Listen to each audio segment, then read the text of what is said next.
Hey, Danette here. I wanted to talk to you today about logo elements.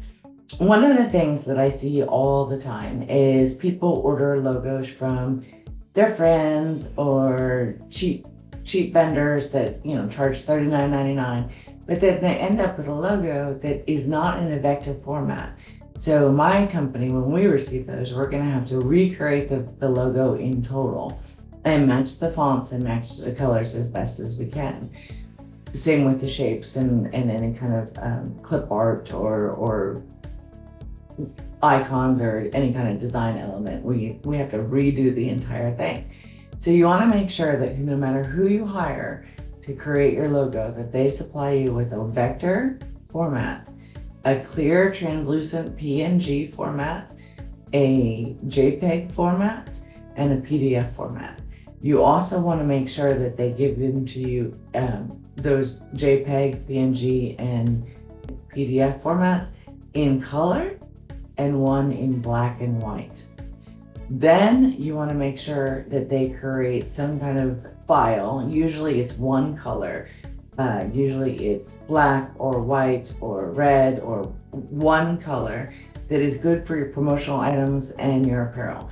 Now, a PDF will work for that, a PNG will work for that, and a JPEG will work for that. So it doesn't matter the file that they choose as long as you have something that is a one color file. Now, you can do promotional products and apparel in more than one color, but usually they want to do the art in one color, and then you can sell them what you want in different colors. But 99% of the time, you do things in one color because it's a lot less expensive. The more color, when it comes to apparel and promotional items, the more expensive it is. That is not the same with print. You can print 4-color all day long and it doesn't change the price. So make sure that you do that because we love color. Color is amazing. Also, another thing to think about when you're creating your logo is today is a very, very digital world, as we all know, right? So what does it do to stand out? Is it flat? Is it going to get just lost and looked over? We don't want that. You don't want that. So make sure that your logo has depth, has a mix of colors, has cool fonts, and then consistently use those colors and fonts and icons and all the elements of your logo across your branding, internally and externally. Also, does your logo have movement? Today, digital world, there's a lot of logos that do have movement. So add that in, ask for another file, a CSV file or a GIF, and ask for them to add movement to your logo because those look great on your website. Those look great as your email signature. They're everywhere. I mean, it's very, very cool digitally to have a moving logo. The other thing is, do you have a digital signature? You personally, do you have a digital signature? You want to make sure that you have a profile picture, digital signature, and your brand logo, especially if you're a business owner, ready to go, and add that to your digital signature for your emails or for any other items that you're producing.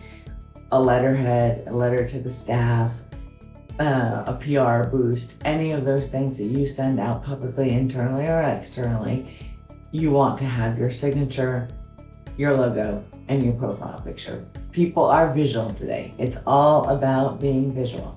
Going back to the logo elements, I want to stress this again, and I know I've said it on my last couple industry insights, but always use your brand colors. Always use your brand fonts.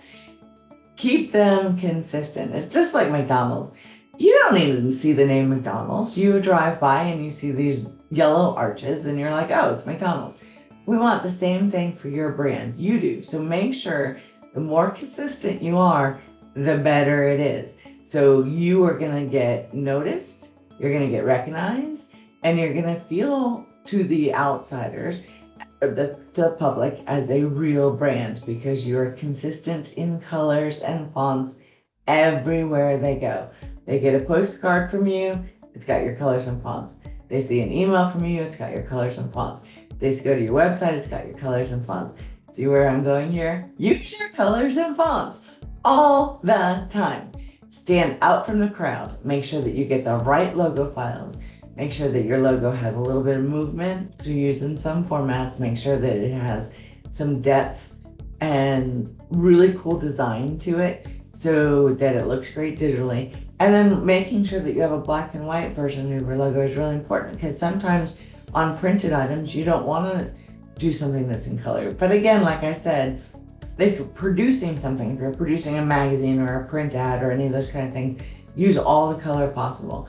However, if you're doing a memo and you're sending it internally printed to 100 different people, you may want to use black and white to save your printer ink. So you want to make sure that you have that kind of black and white logo. Also one that is either black, white, or one color for your promotional products. So when you hire somebody for your logo design, you want to make sure that not only you're getting the right concept, you're getting the flexibility of the logo as far as what is it going to look like on print, what is it going to look like digitally, and you're getting the right format files. What are you going to do? Use your brand colors and fonts. Yay! Ciao.